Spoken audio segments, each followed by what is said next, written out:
صلی اللہ رسولہ الکریم اما بعد اعوذ باللہ من الشیطان الرجیم بسم اللہ الرحمن الرحیم رب اشرح لی صدری ویسر لی امری واحلل عقدۃ من لسانی یفقهوا قولی رب یسر ولا تعسر وتمم بالخیر اللهم اجعلنا من الذين آمنوا وعملوا الصالحات وتواصوا بالحق وتواصوا بالصبر اللهم ثبتنا عند الموت بلا اله الا الله امین یا رب العالمین. السلام علیکم ورحمۃ اللہ وبرکاتہ.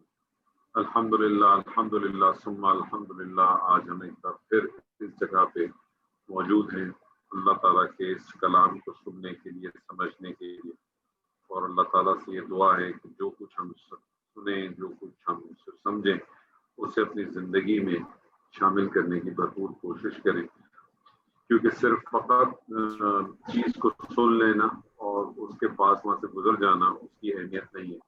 ایک آیت بھی سمجھ میں آ جائے، ایک بات بھی سمجھ میں آ جائے، ایک چیز سمجھ میں آ جائے تو ہمارے لیے بہت کافی ہے، اور وہ ہمارے لیے انشاءاللہ تعالیٰ خیر کا سبب بھی بنے گی، اور دنیا میں بھی ہمارے لیے انشاءاللہ تعالیٰ بہتری آئے گی اور آخرت میں بھی بہتری آئے گی. ہم نے پچھلی کلاس کے اندر سورہ حج کو شروع کیا تھا، اور سورہ حج کے حوالے سے پہلے ہم نے ایک جائزہ لیا تھا جو کچھ ہم نے اب تک پڑھا تھا. جب سے ہم نے اس سلسلہ دورہ قرآن کا شروع کیا رمضان سے، تو اس حوالے سے کچھ چیزیں ہمارے سامنے آئی تھیں اور ہم نے کچھ چیزوں کو ڈسکس کیا تھا. سورہ حج کا مطالعہ کیا تھا اور ہم صرف 2 ہی آیات کر سکے تھے. آج انشاءاللہ ہم آگے سلسلے کو اپنے بڑھائیں گے. اعوذ باللہ من الشیطان الرجیم بسم اللہ الرحمن الرحیم. یا ایھا الناس ان کنتم فی ریب من البعث فإنا خلقناكم من تراب ثم من نطفة ثم من علقة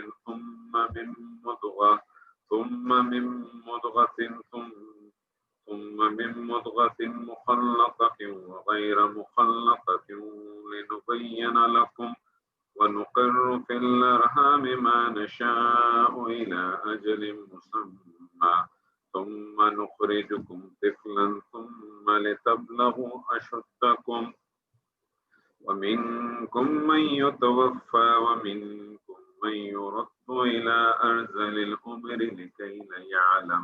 لكي لا يعلم من بعد علم شيئا وترى الأرض هامدة فإذا أنزلنا عليها الماء اهتزت وربا وأنبتت من كل زوج بهيج ذلك بأن الله هو الحق وأنه يحيي الموتى وأنه على كل شيء قدير وأن الساعة آتية لا ريب فيها وأن الله يبعث من في القبور.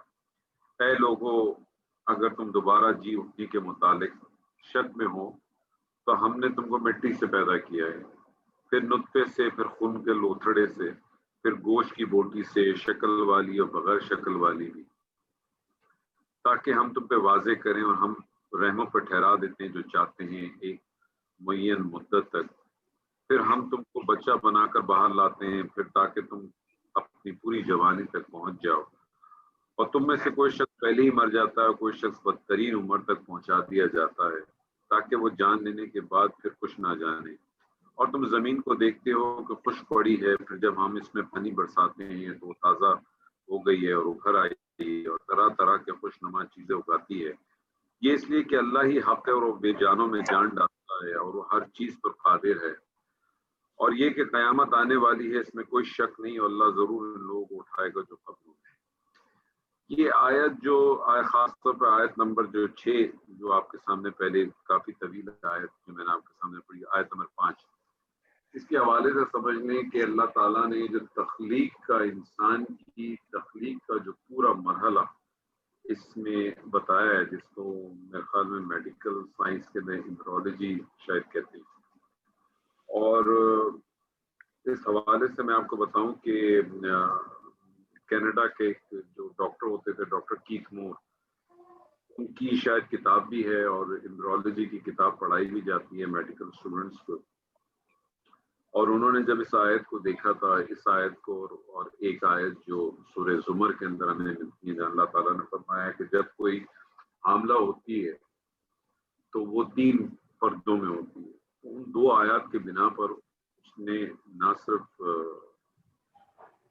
کہتے ہیں کہ شاید وہ مسلمان بھی ہو گیا، اور اس چیز کو دیکھنے کے بعد اس نے ایک چیز تو بڑی اس سے کہی کہ یہ جو بھی کلام ہے یہ کسی انسان کا کلام نہیں ہو سکتا، کیونکہ یہ ساری باتیں اتنے سالوں پہلے 1450 سال پہلے جو ہے اس طرح سے بتانا، جو کہ بالکل ایک واضح چیز ہے، وہ ایک ایویڈنٹ تھا کہ یہ کلام جو ہے نا یہ کسی انسان کا کلام ہے، یہ ایک ایسی ذات کا کلام ہے جو کہ واقعی خالق ہے، اور جو پورا جس طرح سے نظام بتایا.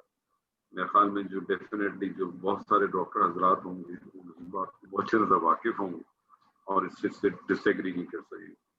بلکہ میں تو بعض دفعہ ہمارے کچھ جو سینئر ڈاکٹرز ہوتے ہیں جن سے میری واقفیت ہے، اور خاص طور پہ وہ سارے ڈاکٹرز جو کہ سرجری میں ہیں، اور سرجری میں بھی وہ ڈاکٹرز جو ہارٹ سرجری میں ہیں یا برین سرجری میں ہیں، ان کے بارے میں تو خاص طور پہ میں کہتا ہوں کہ وہ سارے لوگ بہت ہی نزدیک ہوتے ہیں اللہ کے ساتھ، کیونکہ وہ جو کچھ ہم پڑھتے ہیں اس کو پریکٹیکلی دیکھتے ہیں، ان کے سامنے ہر چیز عیاں ہو جاتی ہے. ہمارے ساتھ ایک میرے بڑے اچھے ہمارے ساتھی ایک جگہ پہ ڈاکٹر عابد رضوی صاحب، ماشاءاللہ وہ نیورو سرجن ہیں لاہور میں. ان سے بھی ایک دفعہ میری بات ہوئی تھی، انہوں نے کہا تھا آپ بالکل صحیح کہہ رہے ہیں کہ ہم جب آپریشن کرتے ہیں تو واقعی ہمیں جو ہے نا وہاں اللہ کی جو خدائی ہے نا وہ واضح نظر آتی ہے. اور اسی طرح سے مجھے وہ ایک واقعہ ملتا ہے خامشہ ڈاکٹر طارق جمیل کے حوالے سے کہ ان کے ساتھ بھائی جو ہیں وہ جو ہے وہ کارڈیو سرجن یا وہ ہیں ان کے بھائی ہیں پتہ نہیں کون ہیں. تو وہ ایک واقعہ اپنی جگہ پہ بتاتے ہیں، بیان کرتے ہیں کہ انہوں نے اپنے بھائی سے پوچھا اسی طرح سے کہ کیسے بائی پاس کرتے ہو اور یہ کس طرح سے آپریشن ہوتے ہیں، سب کچھ کیسے ہو جاتا ہے. ان کے بھائی نے کہا بھائی ہم کچھ نہیں کرتے، ہماری روٹی پانی اللہ ہی کراتا ہے جس طریقے سے یہ ہے، اور جو کچھ بیان ہے ایک اللہ کی کیسی قدرت ہے جو بالکل واضح طور پہ نظر آتی ہے. آخرت کی زندگی کے بارے میں آدمی کو بنیادی شبہ کیوں ہے؟ وہ شبہ یہ ہے، اس کی سمجھ میں یہ نہیں آتا کہ جب انسان مر چکا ہوگا تو کس طرح دوبارہ زندہ ہو کر اٹھا جائے گا، کیسے ممکن ہوگا، یعنی مردہ کائنات دوبارہ زندہ کائنات کیسے بن جائے گی. اور یہ شبہ جو ہے، شبہ تو نہیں تھا، سیدنا ابراہیم نے بھی اگر آپ دیکھیں سورہ بقرہ کے اندر اللہ تعالیٰ سے یہ کہا تھا، پوچھا تھا کہ مجھے اللہ تعالیٰ سے پوچھا تھا کہ کیسے یہ ہوگا. تو سورہ بقرہ کی آیات اگر آپ پڑھیں تو وہاں کو اللہ تعالیٰ نے کہا کہ ٹھیک ہے. اللہ تعالیٰ نے پہلے تو یہ پوچھا کہ کیا تمہیں کوئی شک ہے؟ انہوں نے کہا نہیں، میں اپنے دل کی مطمئن کرنے کے لیے میں یہ اس کو مطمئن کروں اپنے آپ کو. پھر اللہ تعالیٰ نے ایک ایگزامپل دی کہ 4 پرندوں کو لے کے آؤ، ان کو اپنے ساتھ سنبھالو، ان کو تربیت کرو، جب مانوس ہو جائیں تو ان کو پھر الگ الگ کر دو. تفاصیر میں ملے گا کہ ان کو کاٹ کے مختلف جگہوں پہ رکھ دیا اور پھر ایک سیٹی ماری اور وہ سارے جوڑ دے.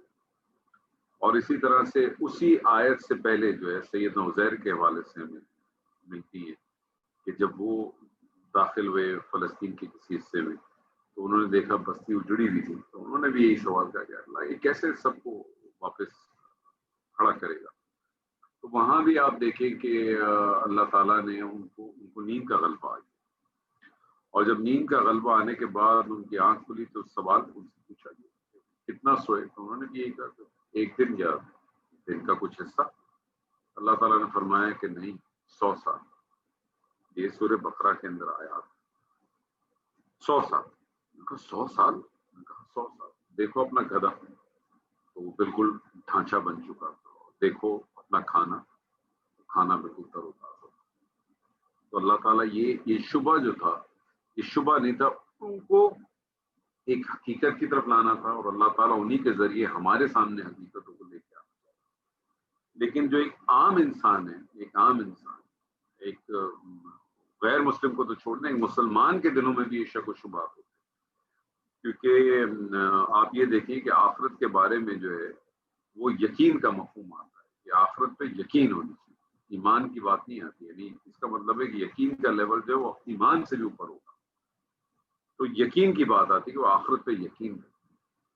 تو اور آخرت پہ جس کو آخرت پہ یقین ہوگا، وہ دنیا کے جو بہت ساری برائیاں، یہ دنیا کے بہت سارے ایسے کام ہوتے ہیں جو اس کو نہیں کرنے چاہیے اور وہ کر جاتا ہے، بعض دفعہ انجانے میں کر جاتا ہے، بعض دفعہ وہ جان بوجھ کے کر جاتا ہے، بعض دفعہ لیکن کامیاب انسان وہ ہے کہ اگر اس سے ایسا کام ہو بھی جائے، غلطی ہو بھی جائے، تو پلٹتا ہے، وہ رجوع کرتا ہے، وہ اللہ کے ساتھ دوبارہ اپنا سلسلہ جوڑتا ہے۔ تو اللہ تعالیٰ نے ایک طرح سے اس شبے کا جواب بھی اس میں دیا، کیونکہ جو شروع کی آیات تھی اس کے اندر اللہ تعالیٰ نے ایک بیان کیا تھا کہ قیامت کا نقشہ اللہ تعالیٰ نے کیا تھا کہ وہ نقشہ کیسا ہوگا، اور بڑا دل ہلانے والا وہ نقشہ تھا کہ اللہ تعالیٰ فرماتا ہے کہ دودھ پلانے والی مائیں اور دودھ پلانے والی ماؤں کے لیے بھی اللہ تعالیٰ نے جو لفظ استعمال کیا، وہ لفظ کے معنی یہ کہ جو چھاتی سے اپنا دودھ پلاتی ہے، تو یہ بوتل سے یا گلاس سے یا چمچ سے دودھ پلانے والی کی بات نہیں۔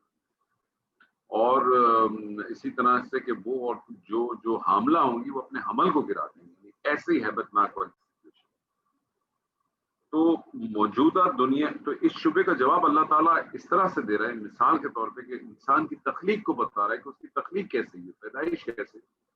تو اگر اس پہ انسان اپنا یقین کر لے، اس کو مان لے، اور جیسے میں نے اسی لیے ڈاکٹروں کا حوالہ کیوں دیا کہ وہ تو مان چکے ہیں، لیکن اس کے باوجود بھی ایک بہت بڑی تعداد ایسی ہوگی ڈاکٹروں کی، مسلمانوں میں بھی ہوگی، ماننے کے باوجود بھی شاید ان کو وہ یقین یا وہ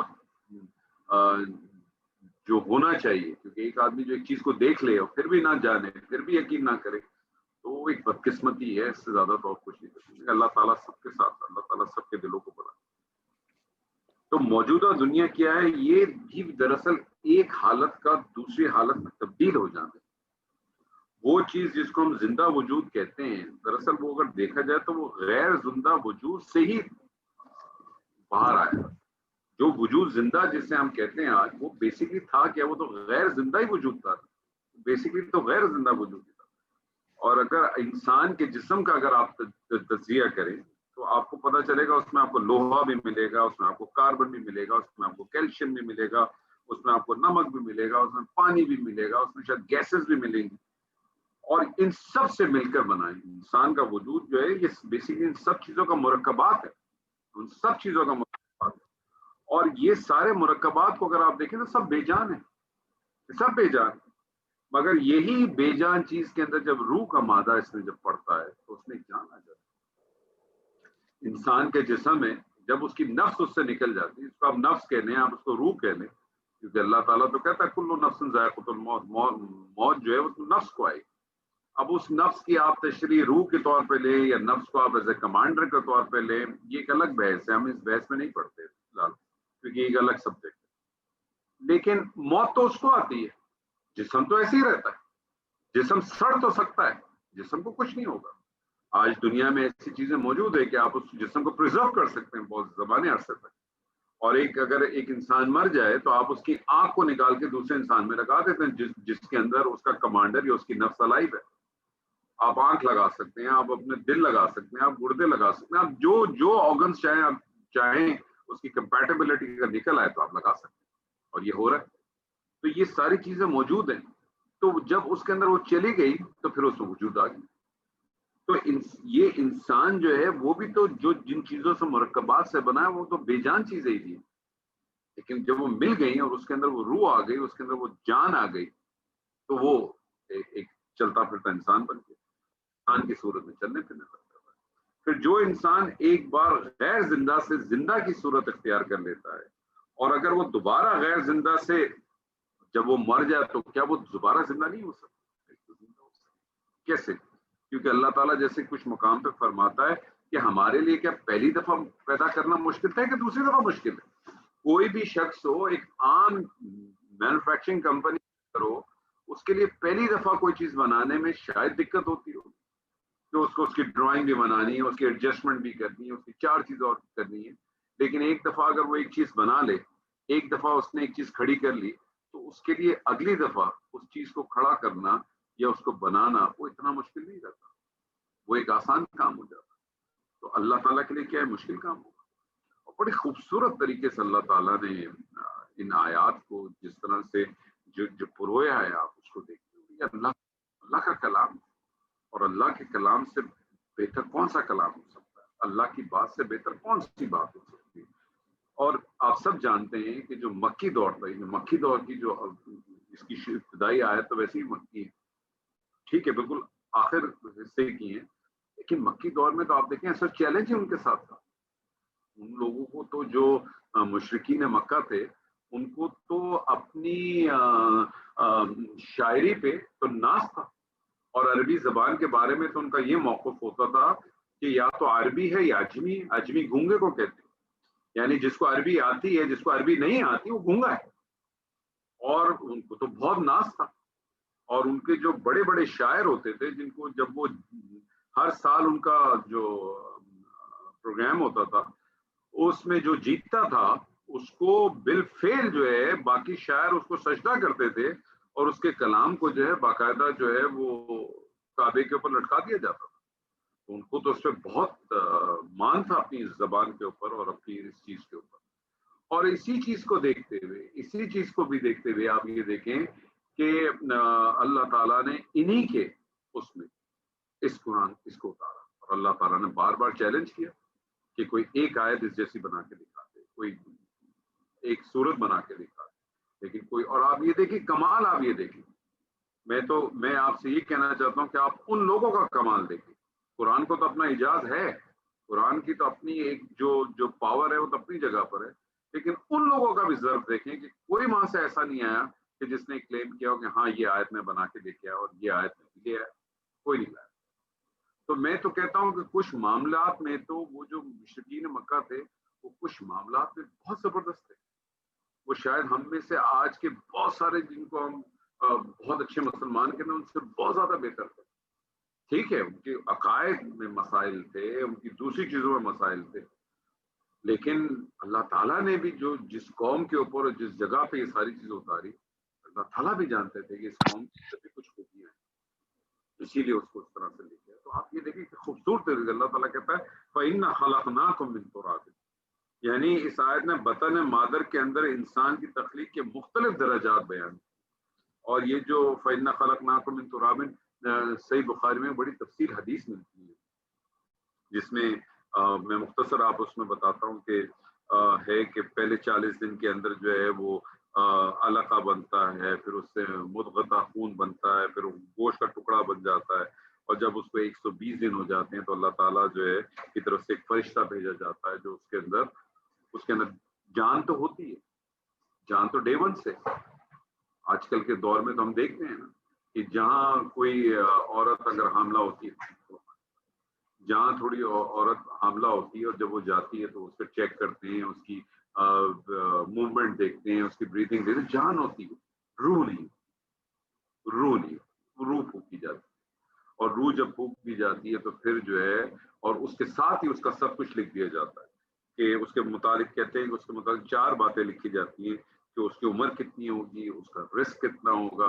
اب رزق سے مراد جو ہے صرف کھانا پینا نہیں ہے, ہر قسم چیز آ گئی, اس کی صحت, اس کی زندگی, اس کی اولاد, اس کی نیک ہونا, اس کا بد ہونا, سب کچھ, عمل کیا کرے گا, اور چوتھا انجام کیا ہوگا. ایک بڑا امپورٹنٹ پوائنٹ ہے اس کے اندر, آپ نوٹ کریں, اللہ تعالیٰ نے اس کے انجام کو اپنے علم کے مطابق لکھا ہے. اللہ تعالیٰ نے اس کے انجام کو اپنے علم کے متعلق لکھا ہے, کیونکہ اللہ تعالیٰ کا علم جو ہے وہ تو آپ ہم تصور بھی نہیں کر سکتے, سوچ بھی نہیں سکتے کہ اللہ تعالیٰ کا علم کیسا ہوگا. لیکن ہمارا اور آپ کا جو حساب ہوگا وہ لوح محفوظ کی کتاب سے نہیں ہوگا. ہمارا اور آپ کا جو حساب ہوگا وہ اس کتاب سے ہوگا جو یہ 2 لکھے. سورہ بنی اسرائیل میں کہتا ہے نا اللہ تعالیٰ, اقرا کتابک کفی بنفسک الیوم علیک, پڑھ اپنی کتاب. اور جو جمعے کے روز کل آپ سورہ کہف میں پڑھیں گے نا,